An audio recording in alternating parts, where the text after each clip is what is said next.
Good evening, everyone, and welcome back to the Suburban Rifleman. We have arrived at the moment of truth. This is the moment I've been waiting for. I know at least a couple of you have been waiting for it as well. My 300 Blackout pistol. I went into it in quite a bit of detail in a video about 2 weeks ago. You can go back and check that out if you want to know about any of these components.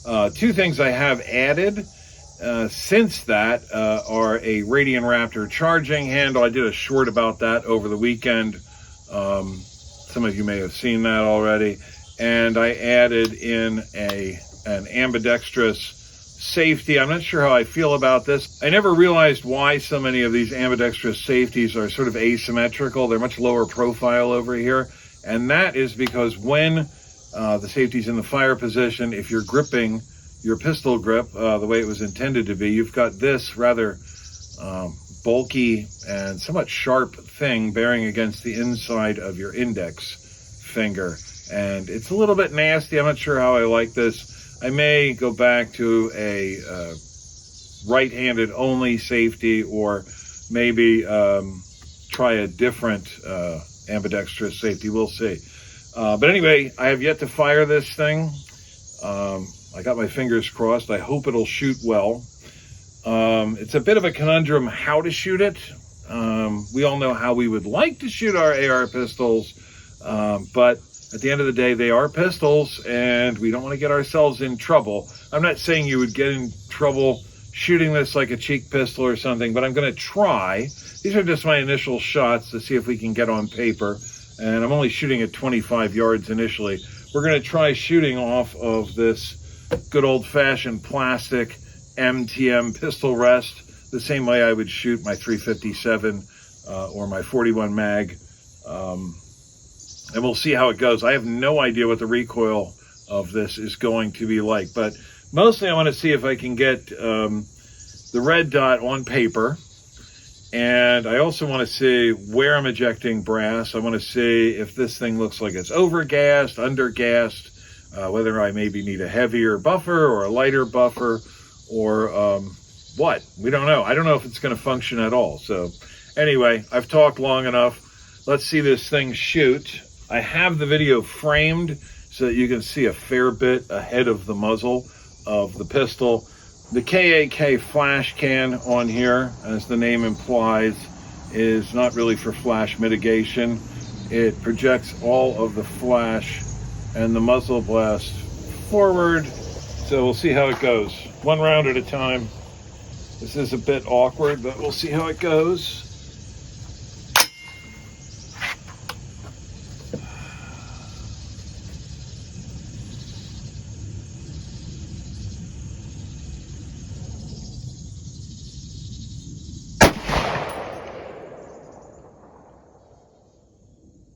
All right, that was one round.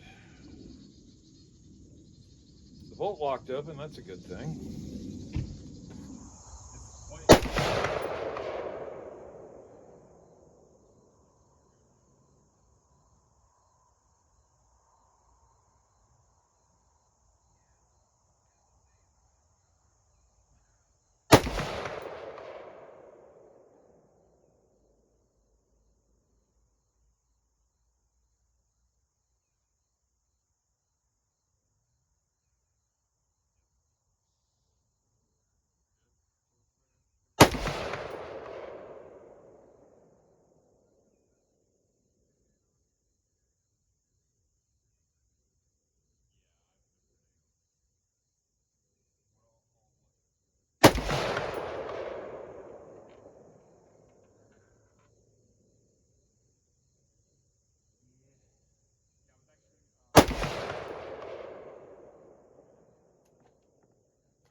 So a little bit of a janky video tonight. I don't like stepping on other people's shooting with my filming.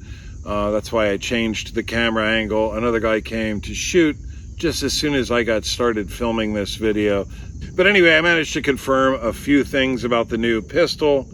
A, it functions. I only put about 15 rounds through it, but I had 0 issues whatsoever. It seems as though it's going to be reasonably accurate. This is a 10-shot group. This is only 25 yards.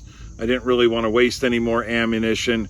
That pistol rest is less than ideal. We're going to have to work on our shooting technique for shooting this 300 Blackout pistol. But for a sort of wobbly offhand rest, I don't think that's too bad at 25 yards. It looks like it's just over 2 inches. So I think with a better rest, maybe with some favorable Supreme Court decisions and some different furniture on the pistol, we can probably do better than that. Maybe a different optic. I think we can do better than that. But I'm very, very pleased.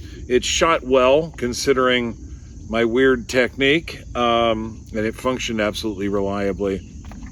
By the way, I was using this Cellular and Blow 147 grain ammo. It's listed at 2,077 feet per second out of a 16-inch barrel, 1,890 feet per second out of a 10-inch barrel. Of course, I have a 7.5-inch barrel, so it was probably a little bit slower than that. I would guess around 1,500, 1,600 feet per second.